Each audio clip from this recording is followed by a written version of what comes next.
Everyone, welcome back to KTC. देखिए students, आज जो हम चैप्टर करने वाले हैं मीन्स देखिए this is your principle of inheritance and variance. You all know that this chapter the whole genetics portion and the whole genetics portion is very much important for your exams, for both the exams, that is your 12th board as well as NCERT. Okay, you all know that these chapters, principle of inheritance and variance, your genetics, evolution, molecular biology, these all are very important chapters for your both the examinations. तो आज जो हम MCQs करने वाले हैं ना, this will provide the insight of both the exams. and ये जो चैप्टर है ना, ये एनसीईआरटी से लिए गए हैं, पूरा एनसीईआरटी बेस्ड है। और क्या है, आपका पूरी एनसीईआरटी का समरी तो देगा ही देगा, और जो पूरा चैप्टर है ना उसको कंपाइल करके आपके सामने रख देगा, है कुछ मल्टीपल चॉइस क्वेश्चन के थ्रू हम पूरा कॉन्सेप्ट इस चैप्टर का ले लेंगे। तो स्टार्टिंग दिस क्लास, देखिए सबसे पहला क्वेश्चन जो है ना हमारे पास ये है, who is known as the father of genetics. ऐसे क्वेश्चन भी पूछे जाते हैं। The range is from moderate, easy, moderate and high difficult, that is, है ना। तो हम क्या है, सारे कॉन्सेप्ट को लेते हुए चलेंगे सो दैट आपका कोई भी कॉन्सेप्ट कहीं से भी छूटे ना। तो देखिए फर्स्ट क्वेश्चन क्या रीड करता है। फर्स्ट क्वेश्चन रीड करता है कि who is known as the father of genetics. Father of genetics कौन है? We all are very much aware that he is our George Mendel. George Mendel जो है आपके फादर ऑफ जेनेटिक्स है। अगर चार्ल्स डार्विन की बात की जाए तो he is the father of evolution, है ना। नेक्स्ट क्वेश्चन, मेंडल सर से ही रिलेटेड है आपका जो प्रिंसिपल ऑफ इनहेरिटेंस है। ये पूरा चैप्टर आपका बेस्ड किस चीज पे था कि मेंडल ने कुछ एक्सपेरिमेंट्स किए थे ऑन अ सर्टेन प्लांट, है ना। तो आपको उस प्लांट का नाम पता होना चाहिए, कौन सा प्लांट है, कौन से ट्रेड को उन्होंने स्टडी किया है। हमने देखा है ना कि there is a chart in NCERT that कि सेवन ट्रेड्स को उन्होंने स्टडी किया है। On which plant? Next question कहता है कि Mendel conducted his experiments on which plant. You have to tell that what was the plant he used for his experiments. तो यहाँ पे हमको उसका बायोलॉजिकल नाम दिया हुआ है, हमको उसको फाइंड आउट करना है ना। इट कैन बी आज सिंपली, आपको सिंपल नाम देगा, जो कॉमन नेम है उस प्लांट का वो भी दे सकता है, and it can be in this form also कि आपको बायोलॉजिकल नेम पूछ ले। तो हमारे पास ऑप्शंस है, देखिए पीसीएम सैटिवम है, तो हमको पता है कि ये कौन सा है आपका, पीसीएम सैटिवम ही है। It is also known as your garden pea, ठीक है, गार्डन पी के नाम से भी आपसे पूछ सकता है। तो हमारा आंसर क्या होगा, अगर हमसे पूछे कि कौन से प्लांट पे एक्सपेरिमेंट किया है, तो our answer will be pisum sativum, और you can say garden pea, जो मटर हम कहते हैं ना उसी पे उन्होंने स्टडी किया था। Next, coming to the next question. Next question देखिए, मेंडेलियन लॉ ऑफ इनहेरिटेंस है। अब देखिए एक वर्ड ना क्वेश्चन से बहुत पूछा जाता है कि which of the following is not a Mendelian law of inheritance, कि इनमें से कौन सा नहीं है। हम क्या करते हैं जनरली, व्हाट वी डू, हम क्या करते हैं कि क्या क्या है वो पढ़ के चले जाते हैं, बट कभी कभी ना नॉट हमारे दिमाग से ही निकल जाता है। तो आपसे पूछा है कि मेंडेलियन लॉ ऑफ इनहेरिटेंस में कौन सा नहीं है ना। हमने देखे थे कि उन्होंने कुछ लॉ दिए हुए हैं, तो उसमें से लॉज जो उन्होंने दिए हैं वो कौन कौन से हैं। लॉ ऑफ डोमिनेंस उन्होंने दिया है, लॉ ऑफ सेग्रीगेशन दिया है, law of your independent assortment भी दिया है, बट उन्होंने कौन सा नहीं दिया है, लॉ ऑफ इनकम्प्लीट डोमिनेंस। तो हमारा आंसर क्या होगा, लॉ ऑफ इनकम्प्लीट डोमिनेंस। क्योंकि यहाँ पे क्यों ये आंसर होगा, क्योंकि यहाँ पे नॉट लिखा हुआ है ना। नॉट वाले क्वेश्चन को बहुत केयरफुली कीजिएगा, क्योंकि जब हम एग्जाम के रश में होते हैं ना, जब एग्जामिनेशन प्रेशर होता है उस हॉल में बैठते वक्त ना, तो बहुत सी चीजें हम मतलब दिमाग से निकल जाती है। तो ये नॉट वाले क्वेश्चंस बहुत गलत होते हैं, तो प्लीज इस पे ध्यान दीजिएगा। ऐसे क्वेश्चंस पे क्वेश्चन को एक बार जरूर चेक कीजिएगा कि कहीं नॉट तो नहीं लिखा हुआ है, उस हिसाब से आंसर मार्क करेंगे, ठीक है। तो उन्होंने दिए कौन से हैं, ये 3 दिए हैं, और हमसे पूछा है कि कौन सा नहीं है, तो हमको बताना है लॉ ऑफ इनकम्प्लीट डोमिनेंस, ये मेंडल सर ने नहीं दिया हुआ है, ठीक है। Now our next question, question number 4, a monohybrid cross between 2 heterogeneous parents, है ना। हमने कॉन्सेप्ट देखा था कि there is a term called homogeneous and heterogeneous, है ना। होमोजीनियस क्या, जिसमें कि एक तरीके के फीचर्स ही हो, जैसे यहाँ पे एक कैपिटल टी है, एक स्मॉल टी है, तो दिस इज योर हेट्रोजीनियस। अगर सिर्फ यहाँ पे स्मॉल टी लिखा होता या कैपिटल टी लिखा होता, मतलब एक जैसा, होमोजीनियस, एक जैसे ट्रेड्स, बट यहाँ पे क्या है आपका डिफरेंट ट्रेड्स है। ये for tall, capital T is for tall and small T is for your dwarf के लिए। तो हमसे क्वेश्चन क्या कह रहा है कि a monohybrid cross between 2 heterogenous parent gives a phenotypic ratio of what. कौन सा फेनोटाइपिक रेशियो हमको ये देगा, है ना, हमको ये बताना है इसमें।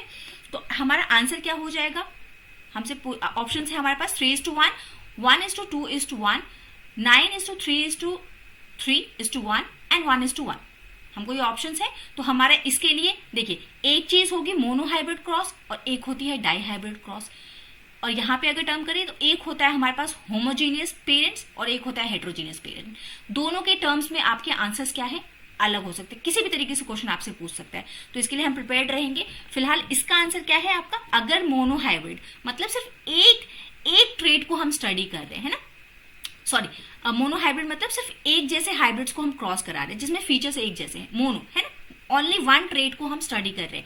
तो उस वाले में क्या होगा कि आपका जो रेशियो आएगा ना, फेनोटाइपिक रेशियो, ये आएगा आपका 3:1। ठीक है, मोनोहाइब्रिड अगर एक ट्रेड को हम स्टडी कर रहे हैं, है ना, कि दोनों प्लांट्स में एक ही जैसे ट्रेड है, उनको हमने क्रॉस करा दिया। डाईहाइब्रिड क्या होगा कि अलग अलग ट्रेड्स, जैसे कि प्लांट का हमने 2 ट्रेड को स्टडी करना है कि that is the plant is tall and the colour of flower is purple, है ना। ये 2 ट्रेड हो गए, एक तो हमने हाइट वाला चीज ले लिया और दूसरी हमने क्या ट्रेड ले ली, कलर का ट्रेड ले लिया। तो ये क्या हो गया, डाईहाइब्रिड हो गया, कि इसमें हमने 2 तरीके के ट्रेड्स को स्टडी किया। होमोजीनियस, हेट्रोजीनियस मैंने आपको बता दिया। अब 2 चीज यहां भी आती है, देखिए टर्म्स को क्लियर करते चलेंगे ना, एक क्वेश्चन से ना आपका मल्टीपल कॉन्सेप्ट क्लियर होना चाहिए, रिकॉल होना चाहिए कि हमने इसके पीछे क्या क्या पढ़ा है और क्या क्या पॉसिबिलिटीज बन सकती है ना। If you develop this thing in your self ना, तो आप बहुत आसानी से ना 1-2 क्वेश्चन से बहुत सारे कॉन्सेप्ट को याद रख पाओगे। एक क्वेश्चन के पीछे मेहनत करना है सो दैट कि आपका 10 क्वेश्चन, 5 क्वेश्चन, 6 क्वेश्चन कवर हो जाए, है ना। तो इससे क्या है, आपका टाइम भी कम लगेगा और बहुत ज्यादा चीजें ना आप एक बार में रिवाइज कर पाओगे। तो हम क्या कहते हैं कि एक चीज होती है फेनोटाइपिक रेशियो, एक होती है आपकी जेनोटाइप, है ना, जेनोटाइपिक रेशियो। फेनोटाइप क्या है, जो फिजिकल चीजें हैं जो हमको अपीयर होती है, और जेनोटाइपिक क्या है, जैसे प्लांट आपका टॉल है तो ये क्या है, ये हमको विजिबल है। बट कुछ चीजें जो जीन से रिलेटेड होती है ना, क्रोमोसोम, जीन, जैसे कि हमारे अंदर कुछ फीचर्स जो हमारे जीन्स के थ्रू ट्रांसफर हो रहे हैं, वो विजिबल नहीं है बट हमारे अंदर हैं, हमारे जीन में जो चीजें हैं, तो वो क्या है, जेनोटाइपिक हो जाता है। ठीक है, next coming to the question number 5। अब देखिए आ गया जेनोटाइपिक रेशियो का आ गया। अभी हमने क्या किया था, फेनोटाइप का किया था, है कि मोनोहाइब्रिड्स को जब क्रॉस कराते हैं तो फेनोटाइपिक रेशियो क्या आता है।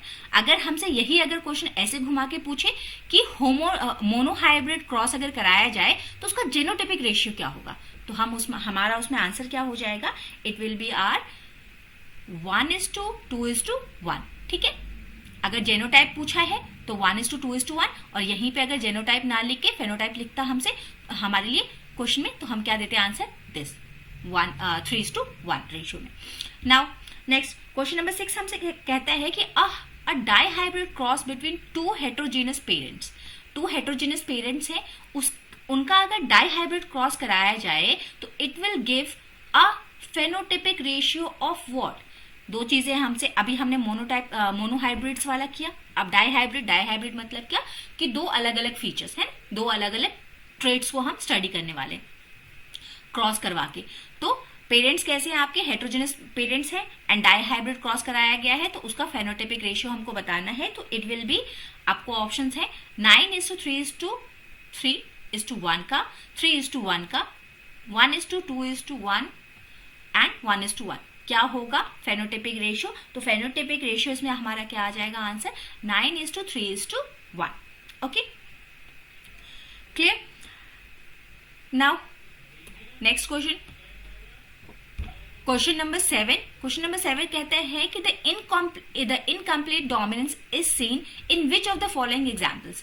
हमारे पास कुछ ऑप्शंस हैं, इसमें हमको बताना है कि इनकम्प्लीट डोमिनेंस हमको कहाँ देखने को मिलता है। Okay, incomplete dominance is something like recessive, है ना, कि वो कंप्लीटली डोमिनेंट नहीं था। अगर कंप्लीटली डोमिनेंट नहीं है तो उसका जो अपीयरेंस है ना ऑफस्प्रिंग में, वो पूरा उभर के नहीं आता, है ना।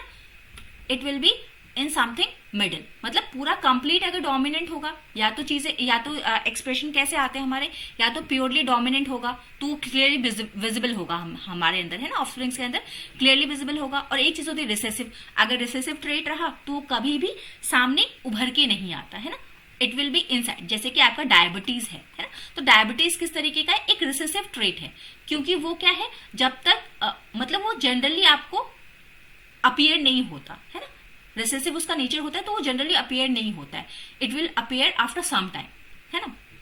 चलिए, तो इसका हमारा आंसर क्या हो जाएगा? हमारे पास ऑप्शंस हैं आपके कि flower colour in Mirabilis jalapa, blood group inheritance, blood group inheritance में तो आपका कोडोमिनेंस होता है, tall and dwarf pea plants, ये भी नहीं है, colour blindness is something else. तो हमारा आंसर क्या है आपका? Flower colour in this jalapa. आ गया देखिए next, codominance. Codominance is something कि दो फीचर्स अगर हैं, 2 या 3 फीचर्स हैं तो एक साथ आएंगे, है ना, दोनों ही कोडोमिनेंट आपके रहेंगे, मतलब दोनों का ही आपका जो आएगा वो कॉम्बिनेशन में आएगा। जैसे कि जो आपका ब्लड ग्रुप है ना, ब्लड ग्रुप जो फादर है मदर है, दोनों के साथ दोनों के ब्लड ग्रुप में जो आपके मतलब दोनों के ब्लड ग्रुप का ये कॉम्बिनेशन रहता है, दोनों ही कोडोमिनेंट रहते हैं, दोनों का अपीयरेंस होगा। ओके, तो अगर आपसे एग्जाम्पल पूछा जाए कि the codominance is observed in what? AOB blood group system, skin colour in humans, skin colour नहीं होता आपका, आई कलर इन ड्रोजोफिला, ये भी नहीं है, हाइट्स इन प्लांट। इसका आंसर क्या है? कोडोमिनेंस हमको कहाँ पे देखने को मिलता है? इन ब्लड ग्रुप वाला केस, है ना, ब्लड ग्रुप वाले केस में हमको कोडोमिनेंस देखने को मिलेगा। Next is question number 9। Question number 9 कहता है कि which of the following is a sex link disorder? Sex link disorder, देखिए अब यहां से भी 2 बातें निकल के आती हैं कि 2 तरीके के डिसऑर्डर्स, अगर हमसे क्रोमोसोमल अगर डिसऑर्डर पूछे कि हमारे क्रोमोसोम में कुछ हेरफेर होने की वजह से, फेरबदल होने की वजह से अगर हमारे अंदर कोई डिसऑर्डर होता है, क्रोमोसोम्स में अगर छेड़छाड़ हो जाए, क्रोमोसोम, DNA, जीन, है ना, ये सारी चीजें हमने डिस्कस की हैं अपने वीडियोस में, तो अगर क्रोमोसोम्स में कुछ छेड़छाड़ हो जाए, कुछ गड़बड़ी हो जाए, तो उसकी वजह से डिसऑर्डर होते हैं। अब ये क्रोमोसोमल डिसऑर्डर 2 तरीके के हो सकते हैं। एक तो होता है हमारा ऑटोसोमल, है ना, ऑटोसोमल डिसऑर्डर्स बोलते हैं, और दूसरा हम बोलते हैं सेक्स लिंक डिसऑर्डर्स। ठीक है, हमने क्या कहा कि क्रोमोसोम्स में हेरफेर होने की वजह से, कुछ म्यूटेशन होने की वजह से, कुछ डिफरेंसेस होने की वजह से क्या होता है आपका 2 तरीके के डिसऑर्डर्स हो सकते हैं, है ना। अगर कोई भी चीज का एक तरीका है और उस तरीके को अगर आप बदल दो, पैटर्न को बदल दो, है ना, फॉर से कि अगर हमारा दिन रात होने का एक पैटर्न है कि इतने घंटे का दिन होता है, इतने घंटे का रात होता है, सूरज निकलते ही दिन होता है, रात होता है, तो इट इज अ पैटर्न। अगर इस पैटर्न में कोई चेंजेस आ जाए तो इट इज एन एबनॉर्मेलिटी, है ना। तो वैसे ही क्रोमोसोम का एक पैटर्न है, अगर उस पैटर्न में कोई चेंजेस आ जाते हैं ना, तो वो क्या बन जाता है? डिसऑर्डर का रूप ले लेता है। ठीक है, अब it is the other case कि वो डिसऑर्डर हार्मफुल होंगे या नहीं होंगे, ये अलग बात है, बट अगर चेंज हुआ है तो it will be known as disorder. ये डिसऑर्डर 2 तरीके के, एक ऑटोसोमल मतलब क्या कि other than sex chromosome, we know that we have a, हमारे पास एक सेक्स क्रोमोसोम होता है ना हमारे पास, कि जिससे हमारा सेक्स डिटरमाइन होता है। एक सेक्स 1 इज सेक्स क्रोमोसोम, और बाकी जो हमारे 22 बचे that is our non sex chromosome, या इसी को हम क्या बोलते हैं? ऑटोसोमल, है ना। तो अगर हमारा इसमें कोई गड़बड़ी हो जाए, है ना, कि if there is a condition that we have XXY, तो यहाँ पे एक एक्स्ट्रा X आ गया ना, या फिर हम कह सकते हैं Y एक्स्ट्रा आ गया, तो कुछ एक्स्ट्रा आ गया, है ना, there is an addition of some chromosome. तो अगर सेक्स क्रोमोसोम में कोई प्रॉब्लम आती है तो उसको हम क्या बोलते हैं? Sex link disorder. और अगर इसको छोड़ के बाकी 22 क्रोमोसोम्स में अगर कुछ प्रॉब्लम हुई ना, मतलब कोई एक्स्ट्रा आ गया, कोई डिलीट हो गया, किसी की प्लेस डिस्प्लेस हो गई, तो इन सब की वजह से क्या है? ऑटोसोमल डिसऑर्डर्स होते हैं हमको। तो हमारा क्वेश्चन यहाँ पे क्या है? ये तो एक्सटर्नल इन्फॉर्मेशन थी, बट हमसे क्वेश्चन क्या पूछा है कि which of the following is a sex link disorder. Sex link disorder इनमें से कौन सा है? तो सेक्स लिंक डिसऑर्डर हमारा कौन सा है यहाँ पे? आपका हेमोफीलिया। ठीक है, hemophilia is a disorder which is due to your sex link chromosome, means sex link chromosome में कोई प्रॉब्लम हुई होगी जिसकी वजह से हमको क्या है? हेमोफीलिया होती है। Okay, now question number 10, in a pedigree analysis. Now there is again मतलब जिन्होंने वीडियोस देखे उनको तो पता है कि what is this pedigree analysis, but हम देखते हैं कि पेडिग्री एनालिसिस क्या है हमारे पास।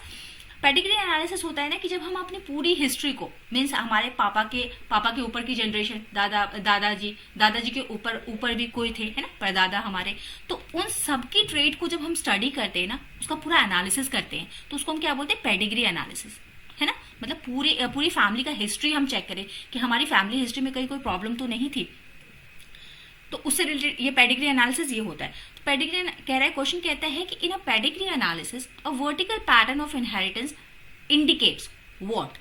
Autosomal dominance of trait, option 2 है आपका autosomal recessive traits, X linked dominant trait और एक्स लिंक रिसेसिव ट्रेट। हम किसको स्टडी करते हैं? वर्टिकल पैटर्न में हम किसको वर्टिकल पैटर्न हमारा क्या दिखाता है? इसमें ये दिखाता है हमको हमारा ऑटोसोमल डोमिनेंट ट्रेट्स को दिखाएगा। ठीक है, ये हमने अपने वीडियो में ना पूरा ये कॉन्सेप्ट पेडिग्री एनालिसिस का पूरा डिस्कस किया हुआ, इसलिए ज्यादा डिटेल में नहीं जाएंगे क्योंकि आपका वीडियो क्या है वो सारी चीजें भी यहाँ ऐड ऑन करेंगे तो बहुत लेंदी हो जाएगा, है ना। चलिए नेक्स्ट हमसे क्वेश्चन कहता है, question number 11 is our the chromosomal theory of inheritance was proposed by. Chromosomal theory of inheritance किसने प्रपोज किया? Walter Sutton and Theodor Boveri ने, जॉर्ज मेंडल ने, वॉटसन क्रिक ने एंड ह्यूगो डी वेरिस ने। किन्होंने आपका दिया है? तो it is chromosomal inheritance theory of inheritance किसने दिया है? प्रपोज किन्होंने किया है? ये आपका प्रपोज किया है Walter Sutton and Theodore Boveri ने। सूटन एंड बोवेरी ने आपका प्रपोज किया था। ठीक है, अब देखिए छोटे छोटे ना माइन्यूट वर्ड्स होते हैं जिनको आपको पकड़ना है। देखिए यहाँ पे ना आपका एक टर्म आया प्रपोज, मतलब किसने दिया था, किसने प्रेजेंट किया था, हुज थॉट वाज दिस, है ना, किसका थॉट था, प्रपोजल किसका था। देन किसी ने इसको प्रूव किया होगा, किसी ने इसको एक्सपेरिमेंटल एविडेंस दिया होगा, तो हर में ना नाम चेंज हो जाएंगे। तो आप ये वर्ड्स को, ये कीवर्ड्स को ध्यान रखिएगा कि किसने प्रपोज किया है, किसने प्रूव किया है, किसने एक्सपेरिमेंटल एविडेंस दिया है। आपको ये वर्ड्स को पकड़ना है। तो be very alert while studying the questions को पढ़ना भी इट इज इन स्टाइल, है ना। ये भी आपको बहुत धोखा दे सकता है और you know what is the importance of a single marks, है ना। तो प्रपोज किसने किया था? सूटर एंड बोवेरी ने। चलिए नेक्स्ट क्वेश्चन नंबर 12 कहता है कि which of the following is an example of polygenic inheritance. Now comes your term polygenic inheritance. Polygenic inheritance का मतलब क्या है कि पॉलीजेनिक मतलब कि आपका कोई एक ट्रेट जो है ना, वैसे इसका पहले आंसर देख लेते हैं। ऑप्शन है हमारे पास human skin colour, blood group, inheritance, haemophilia तो एक डिसऑर्डर है। हमको यहाँ पे क्या देखना है कि पॉलीजेनिक इनहेरिटेंस का क्या एग्जाम्पल है। तो it is a disorder. Huntington disease, it is also a disease. हमको एग्जाम्पल पूछा है तो हम एग्जाम्पल में हमारा इसका आंसर क्या है? हमारा ह्यूमन स्किन कलर जो है it is a polygenic inheritance. Now what is a polygenic inheritance? Polygenic inheritance क्या होता है कि it is something controlled by multiple gene. अगर कोई एक, जैसे कि ये इट इज अ फीचर, है ना, कि ह्यूमन का जो हमारे फादर मदर है उनका कोई पर्टिकुलर स्किन कलर है और हमारा कोई और स्किन कलर है ना। कभी कभी हम एग्जाम्पल्स देखते हैं कि फादर मदर जो है वो उनका स्किन डार्क है बट जो बेबी है उसका स्किन क्या है? आपका ब्राइट है। तो ये क्यों होता है? क्योंकि मल्टीपल जीन्स मिलके ना एक ट्रेट को डिसाइड करते हैं। यहाँ पे जो हमारा स्किन कलर डिसाइड होता है ना वो मल्टीपल जीन्स की वजह से होता है। इसीलिए यहाँ पे क्या लिखा है? Polygenic means, poly means multiple and genic means gene. तो मल्टीपल जीन मिलके जब एक ट्रेट को आपका डिसाइड करेंगे ना, that is your polygenic inheritance. Okay, मतलब बहुत सारे जीन से मिलके एक चीज को हमको इनहेरिट करवाया है। For example our skin colour. Coming to the next question. Next question कहता है कि the number of linkage group in humans. What is the number of linkage group in humans? Option है आपके 23, 46, 23, 44। क्या है आपका लिंकेज का? ये आपका है, इसका आंसर क्या हो जाएगा हमारा?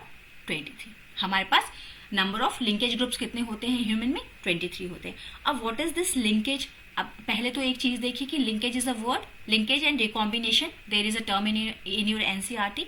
लिंकेज को सबसे पहली बात, इस टर्म को दिया किसने? तो इस टर्म को दिया हमको थॉमस हंट मॉर्गन ने। ठीक है, दिया किसने? Thomas Hunt Morgan. ठीक है, नाम याद रखेंगे। It can be a question, पूछा जा सकता है कि who coined this term linkage. तो हमारा आंसर क्या होगा? थॉमस हंट मॉर्गन होगा। Then what is a linkage? Linkage अगर हमसे पूछे कि लिंकेज क्या होता है, तो there are certain genes tend to be inherited together due to their location on some same chromosome। अगर एक ही क्रोमोसोम पे अगर कुछ मल्टीपल जीन्स हैं, है ना, अगर 2 जीन्स हैं प्रेजेंट है एक ही आपके क्रोमोसोम पे, तो वो क्या है? साथ में इनहेरिट होंगे, है ना। तो मतलब कि वो जो दो आपके ट्रेट्स थे ना, 2 जीन्स थे ना, वो एक ही क्रोमोसोम पे थे, तो वो क्या है? वो साथ में ही आपका ट्रांसफर होगा। दिस इज योर लिंकेज, कि वो लिंक्ड थे, एक ही क्रोमोसोम पे थे, सेम क्रोमोसोम पे थे, लिंक थे, तो वो एज इट इज आपका क्या है? इनहेरिट हो जाएंगे। This is the term your linkage and recombination. Question number 14, the probability of recessive trait appearing in an offspring from two heterogeneous parent, आपको बताना है what is the probability of recessive trait appearing in offspring. अगर heterogeneous parent से आए हैं तो उसकी probability क्या होती है आपके ट्रेट के आने की, तो ये क्या होगी आपकी, इट इज अ 25% चांसेस, है ना, 25% चांसेस होते हैं कि रिसेसिव ट्रेट आपका अपीयर होगा in the offspring. Question number 15, a test cross is performed to determine, test cross हम क्यों करते हैं, जेनोटाइप ऑफ एन इंडिविजुअल को स्टडी करने के लिए, फेनोटाइप ऑफ एन इंडिविजुअल को स्टडी करने के लिए, लिंकेज को स्टडी करने के लिए, या फिर प्रेजेंस ऑफ मल्टीपल एलील, किसके लिए हम करते हैं ये हम करते हैं टेस्ट क्रॉस अगर हम करेंगे तो हम क्या स्टडी करना चाहते हैं, जनरली हम जेनोटाइप ऑफ एन इंडिविजुअल को स्टडी करते हैं, डिटरमाइन करते हैं, ठीक है।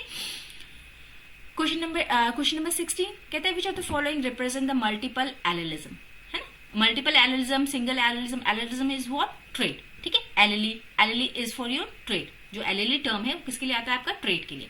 तो हमसे पूछ रहा है कि which of the following resembles multiple allelism, multiple allelism मतलब नंबर ऑफ ट्रेट्स एक ही साथ अगर आएंगे, रिप्रेजेंट होंगे, तो वो कौन सा है आपका, ये आपका अभी हमने देखा था कोडोमिनेंस, यानी कि मल्टीपल जो ट्रेट्स हैं वो एक साथ अपीयर होंगे, तो वो कौन सा केस है आपका, कोडोमिनेंस वाला, ब्लड ग्रुप वाला, है ना, कि मल्टीपल एलिली जो हैं आपके अपीयर होंगे।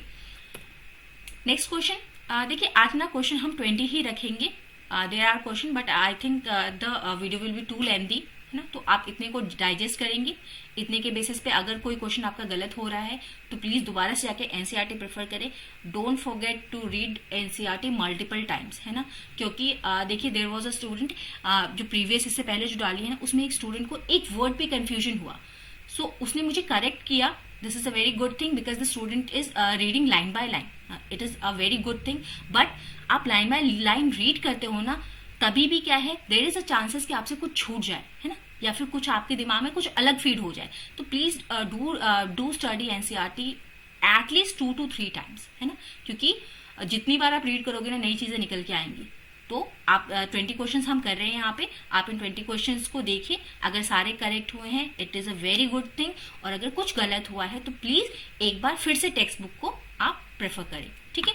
चलिए question number 17 is your what, कहता है कि how many types of gamete are produced by an organism with genotype A, capital A small A, that is your, ये कैसा है आपका डाइहाइब्रिड को शो कर रहा है, तो कह रहे हैं कितने टाइप के गैमेट्स प्रोड्यूस हो सकते हैं, तो आपके कितने टाइप के गैमेट्स प्रोड्यूस हो सकते हैं यहाँ पे, 4 टाइप के, हाउ, कैसे आपके 4 टाइप के हो सकते हैं, 1 will be of A, small A, capital B and your small B, तो 4 टाइप के गैमेट्स आपके प्रोड्यूस हो सकते हैं। Now next question is again आपका आ गया कोडोमिनेंस वाले से, ब्लड ग्रुप वाले पोर्शन से, कह रहा है क्वेश्चन कहता है कि what is the probability of producing an offspring with blood group O from the parent with genotype this and this, है ना, कि अगर पेरेंट का जेनोटाइप आपका AO एंड BO है तो ऑफस्प्रिंग का जो है, ऑफस्प्रिंग का ब्लड ग्रुप आपका O आ जाए, इसकी कितनी प्रोबेबिलिटी है ना, तो यू कैन इजीली से कि देखिए अभी हमने देखा ऊपर ये क्या है, डाइहाइब्रिड वाला है आपका, तो how many chances are there, ये हो सकता है, ठीक है, फिर आपका यहां से ये हो सकता है, तो ये चांसेस कितने बनते हैं हमारे पास, 1 2 3 4, है ना, यानी कि 25%, 25%, 25% एंड 25%। O वाला हमको चाहिए, तो O आने की प्रोबेबिलिटी आपकी कितनी बनती है, 25% की आपकी प्रोबेब बनती है कि जो ऑफस्प्रिंग होगा आपका, जो ऑफस्प्रिंग है आपका, उसकी O ब्लड ग्रुप होने की प्रोबेबिलिटी कितनी बनती है हमारे पास, 25% बनती है। Coming to the next question, question number 19 कि what is the inheritance pattern, what is the inheritance pattern of hemophilia, hemophilia का इनहेरिटेंस पैटर्न क्या होता है आपको बताना है, तो इट विल बी योर, हमने अभी देखा कि हीमोफीलिया कैसा है, it is a sex link disorder, okay, तो सेक्स लिंक डिसऑर्डर है तो ऑटोसोमल डोमिनेंट नहीं हो सकता, ऑटोसोमल रिसेसिव नहीं हो सकता, और होमोफीलिया जो है it is an x linked recessive, इसका जो पैटर्न होता है इनहेरिटेंस का, कि ये कैसे इनहेरिटेंस हो सकता है, ये सिर्फ एक्स क्रोमोसोम के थ्रू हो सकता है, और वो भी कैसा होगा, it will B recessive in nature, मतलब लाइक डायबिटीज ये पहले आपका सामने नहीं आता है, ओके, मतलब यू कांट से, किसी को देख के किसी के ट्रेट में ये साफ झलकता नहीं है ना, इट इज हिडन, ये हिडन रहता है, पर्टिकुलर केसेस में ही आपको पता चलेगा, है ना। और अगर सिचुएशन नहीं आई तो आपको पता भी नहीं चलेगा कि you have haemophilia in you, okay. तो it is what, it is X linked recessive trait and sex linked disorder. Last question for the day is question number 20. Which of the following is an example of your pleiotropy? तो pleiotropy का example इनमें से कौन सा है आपका? AOB blood group, then your sickle cell anaemia, colour blindness और flower colour in pea plant. Flower colour in pea plant नहीं है आपका, इसका आंसर आपका क्या है? It is the sickle cell anaemia. Sickle cell anaemia इसका आंसर है आपका, okay. One gene effects multiple trait, इसका मतलब अभी हमने एक चीज देखी थी पॉलीजेनिक, मतलब कि मल्टीपल जीन्स मिलके एक ट्रेट बनाते हैं, और यहाँ पे क्या है कि एक जीन जो है वो मल्टीपल ट्रेट्स को आपका इफेक्ट करेगा। अब यहाँ पे मल्टीपल ट्रेट्स क्या है हमारे सिकल सेल एनीमिया में, हमारे क्या क्या चीजों को इफेक्ट कर सकता है, मतलब कौन कौन सी चीजों को, कौन कौन से ट्रेट को इफेक्ट करेगा? ये हमारे आरबीसी के शेप को इफेक्ट करता है, ओके। आरबीसी का शेप आपका इफेक्ट हो जाएगा, उसमें शेप क्या है आपका इस तरीके का हो जाता है, ओके। शेप को इफेक्ट किया इसने, देन आपको एक फीचर ये क्या दे देगा कि आपकी बॉडी कैसी हो जाएगी? एनीमिक हो जाएगी। एनीमिक मीन्स व्हाट, कि देयर विल बी आपको डेफिशिएंसी हो जाएगी ब्लड की, आयरन की, इन सब की कमी हो जाएगी। एंड रेजिस्टेंस टू मलेरिया, आपका रेजिस्टेंस टू मलेरिया जो है ये आपका बहुत ज्यादा कम हो जाए, you can't be resistance to malaria, okay. तो ये आपके कुछ क्वेश्चंस थे फ्रॉम प्रिंसिपल ऑफ इनहेरिटेंस के चैप्टर से। देखिए थोड़ा डिटेल एक्सप्लेनेशन लेके चले ना, हमने एक क्वेश्चन के साथ बहुत सारे कॉन्सेप्ट्स को देखा, दैट्स वाई ये थोड़ा लेंदी हो गया। इफ यू से, अगर आप देखिए you have to comment in the box कि what do you want simple answers, means मैं क्वेश्चन रीड कर दूं और आंसर को टिक कर दूं, बस इतना ही चाहते हैं, या फिर एक्सप्लेनेशन चाहते हैं? Please give a feedback to me so that I can make good videos for you. इतना मुझे बताइएगा। And if you want to go simply that I should read the question, मैं सिर्फ क्वेश्चन रीड करके उसके answer बता दूं या फिर एक्सप्लेनेशन दूं, प्लीज बताइएगा, ठीक है। And do like and subscribe the channel because it provide motivation as I have told you earlier. चलिए, thank you everyone. Keep revising, keep studying, and have a good exams ahead and as well as career. Thank you.